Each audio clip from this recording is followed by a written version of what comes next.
किस किसने पढ़ा ये अखबार? क्या है इस अखबार के अंदर? क्या है?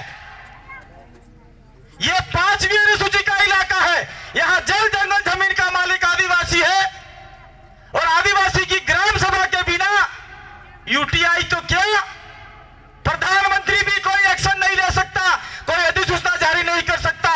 यह पावर आपके पास में है और आपके सरपंच, इस इलाके के जितने भी सरपंच हैं, उन्होंने साइन करके दे दिया कि हमारी जमीन ले लो। तो सरपंचों को कौन कहेगा? यहां का जो एमएलए है उसको कौन बोलेगा? यहां के जो कांग्रेस और बीजेपी के नेता है वो चाहते हैं, पवार जी ने कहा अभी कि नेता हमारी जमीन बिकवा देते हैं। अगर यहां पे यूटीआई आ गई, ये कम से कम 5वीं अनुसूची के 140 गांव है, जिसमें से समथिंग आपके 60 से 70 गांव आदिवासी इलाके के हैं। अगर ये सारे के सारे गांव यूटीआई में चले गए तो आपको जलाने के लिए, आपको दफनाने के लिए जमीन मिलने वाली नहीं है। तमें कौन गाड़े, तमें कौन मारेगा? किस जगह बसेगा तुम्हारे? तमें जैन मरी जवाना हो बाहे नाना सोरस जी पैरा थाई रही है और मैं घेर के बनावेंगा, ये तुम्हें तय करो यार। इसलिए सरकार के सामने, यूटीआई के सामने लड़ना पड़े तो लड़ो, धरना देना पड़े तो कलेक्ट्री के बाहर उदयपुर से धरना देना चालू करो। सिरोही के बाद में ये यूटीआई फ्यूटीआई हमारे इलाके में नहीं चाहिए। ये 5वीं अनुसूची इलाके में जबरन षड्यंत्र पूर्वक हमारे ऊपर फेंका हुआ एक्ट है, इसका विरोध हमको करना होगा। अगर विरोध नहीं किया तो निश्चित रूप से आपकी जमीनें जाएगी 50-60 गांवों की। और मैं तो कहता हूं जो 5वीं अनुसूची में नहीं है, उधर वाले आपका वल्लभनगर इलाके वाले, मावली खेमली वाला इलाके वाले गांवों की भी हमको रक्षा करनी होगी, क्योंकि वहां पे भी आदिवासी निवास करता है। तो क्या ये लड़ाई हमको लड़नी पड़ेगी? लड़नी पड़ेगी। वहां पे बाहर एक बहुत बड़ा कपड़ा लगा रखा है, जिसने साइन नहीं किया है जाते वक्त उस कपड़े ऊपर साइन करके जाना। ये कपड़ा हम देश की आदिवासी राष्ट्रपति बनी है उनको भेजना चाहते हैं, कि देखना चाहते हैं कि आदिवासी इतने बड़े पद पे रहते हुए हमारे आदिवासियों को भला करना चाहती है कि नहीं चाहती। हमारे बीच में बहुत सारे साथी आए, मांगीलाल थावरचंद जी, उनका धन्यवाद। बैठिए भाई, मैं अपनी बात को रोकूंगा नहीं। तो यूटीआई का विरोध करना होगा और मैं इस गांव के और आसपास के 40 गांवों के जो भी लोग आए हैं उनसे पूछना चाहता हूं कि आप लोगों ने एक दारू की बोतल में कुछ चंद रुपयों की लालच में ये जमीन बेच दी। अरे भाई आप लोग देखो तो सही, जिस जमीन पे बैठे हैं ये शायद हमारे कॉमरेड भाई की जमीन है, लेकिन वो पास वाला इलाका जैसे अपन जंगल इलाके में, जैसे जंगल नहीं है, ये आदिवासी का गांव है। हम जैसे ही अंदर प्रवेश किया तो दरों के अंदर कोट बांध दिए हैं, उधर भी बांध दिए हैं, पहाड़ों के ऊपर जमीन खरीद लिया है। तो क्या वो लोगों ने जबरदस्ती खरीदा है? हमारे लोगों ने दारू के नशे में या लालच में, रुपयों के पैसे के लालच में जमीनें बेच दी है। और उसका जिम्मेदार कहीं न कहीं आपका सरपंच भी है, आपका एमएलए भी है, आपका प्रधान भी है, आपका सांसद भी है। ऐसे लोगों को अब आपको उखाड़ के फेंकना होगा और आदिवासियों की जमीन बचाना होगा। यह बात हम आपको लोगों को यहां कहने के लिए आए हैं।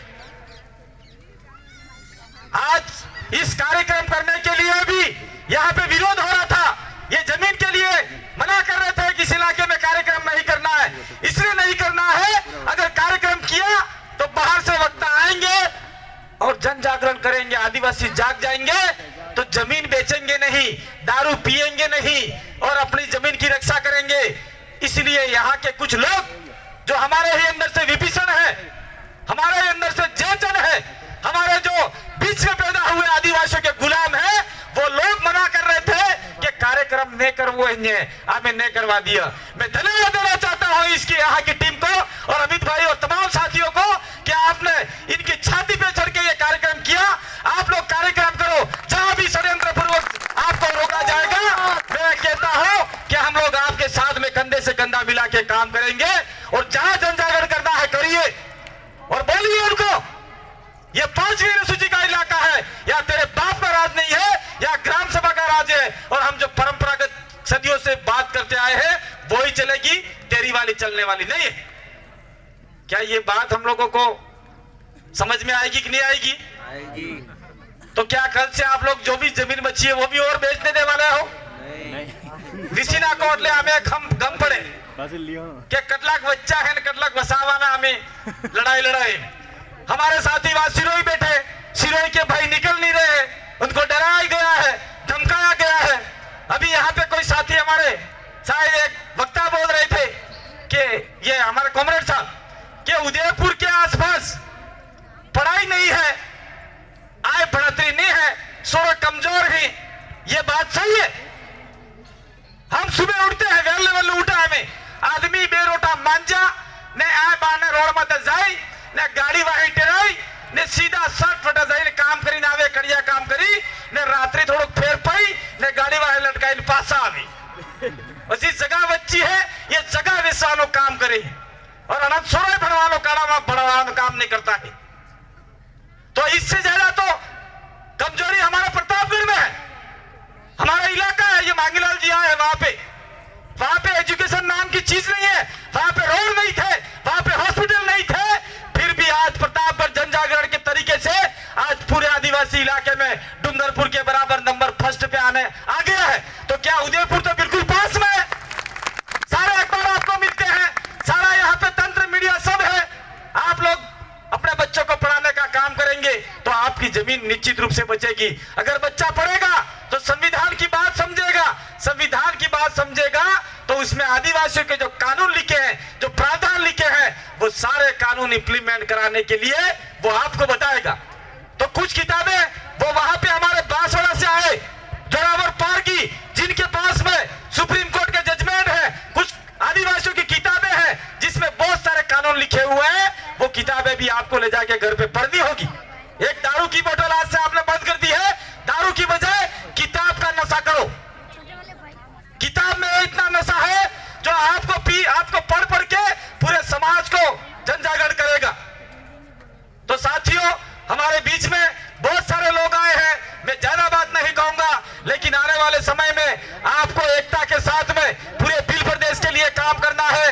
और उदा खराड़ी की धरती पर जो हमें एक मूर्ति स्थापना भी उदा खराड़ी की करनी है। और मैं आप लोगों को एक बार और कह के जाना चाह रहा हूं, मैं यहाँ पे आता हूं अक्सर, आपका शायद 9 अगस्त हो, कोई भी कार्यक्रम हो, जब भी अमित भाई ने मेरे को किया है, याद किया है, तब हम लोग आए हैं। तो मैं हमारे डूंगरपुर में जन्मी वीरबाला कालीबाई क्लासुआ भील, उसकी मूर्ति यहाँ पे लगाई थी, उसका पतरा लगाया था कि आने वाले समय में हम लोग यहाँ पे शिक्षा की देवी कालीबाई क्लासुआ का स्टेचू लगाएंगे, मूर्ति लगाएंगे। तो वहां के कोई सरपंच जो आदिवासी है और जो गुलाम है, उसने वो पतरा उखड़वा दिया, कुछ लोगों ने, वनवासियों ने वो पतरा उखड़वा दिया। तो ऐसे पतरे आपको ठोकने होंगे। और आज जो हम लोग कार्यक्रम मना रहे हैं वो आदिवासी परिवार का तो मना रहे हैं, लेकिन इसके साथ साथ में टंटिया भील का भी नाम आता है, रॉबिन हुड का। मैं आपको बताना चाह रहा हूं, उनके लिए 2 लाइन कहना चाह रहा हूं। उसका गीत तो हमारे दिनेश जी गाएंगे, उसका गीत गाएंगे। मैं पलटी गिरवा ये फिर एक चिट्ठी आप जी मारे कने हम लोग जो एक समस्या आवेगा, समस्या का समाधान एक ही है, जन जागरण, एकता, संघर्ष, वो भी संवैधानिक और कानूनी तरीके से। एक प्रॉपर्टी गिरवा में भूमाफिया द्वारा जमीनों को लेकर दी जा रही धमकी, मतलब वहां पे कोई बाहर का आदमी है और आदिवासी की जमीन ले रहा है, आदिवासी ने थोड़ा बहुत दे दिया होगा तो उसको वो धमका रहा है कि जमीन हमको दे दें, तेरी को मार डालेंगे। जैसे कार्तिक भील को मारा, वैसे आपका नंबर लगने वाला है। इसलिए आपको एकता के साथ में काम करना होगा, ऐसे व्यक्ति का साथ देना होगा, और जो भी धमकी दे रहा है उसके खिलाफ में आप लोग मुकदमा या जो रिपोर्ट दर्ज करवाओ। अगर नहीं करते हैं तो मैं आपके साथ में कलेक्ट्रेट के बाहर बैठने के लिए और एसपी ऑफिस के बाहर बैठने के लिए तैयार हूं। जैसे ही मैं बैठ जाऊंगा, मैं एकलो नहीं हो, मैं एकलो कोई आदमी नहीं हूं, पूरा आदिवासी परिवार, वो ऐसा बोलने में होता है। ये सारे बेटे 2-4 व्यक्ति को छोड़कर, ये हमारे बीच में बेटे राम प्रसाद जी, मांगीलाल जी, ये सारे बैठे, खाली 2-3 व्यक्ति छोड़ रहे हैं इसमें। तो इस प्रकार की जो धमकियां मिल रही है, ये धमकी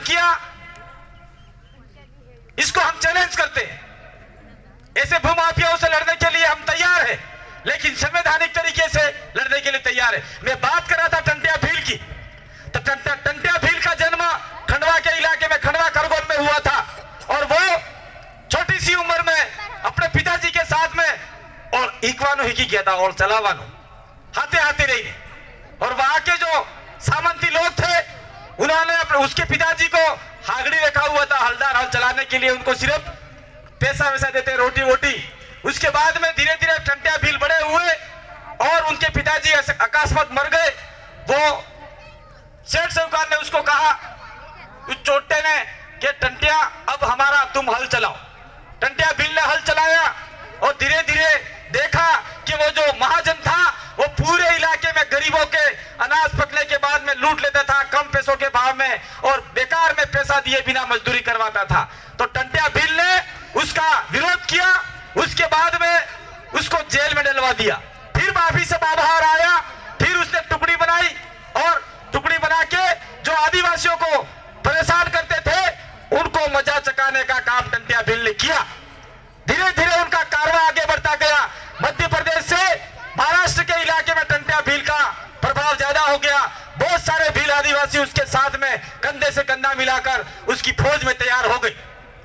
और जब अंग्रेजों ने देखा और वहां के राजाओं ने देखा कि टंट्या भील अगर यहाँ पे अपने भीलों को जगाता रहा तो निश्चित रूप से हमारा राज चला जाएगा, तो टंट्या भील के ऊपर सबसे पहले 500 रुपया इनाम रखा, इसके बाद में 1000 रुपया इनाम रखा, फिर 1500 रुपया इनाम रखा, और वो 1500 रुपये आज की तारीख में 15 करोड़ के बराबर है और ज्यादा है।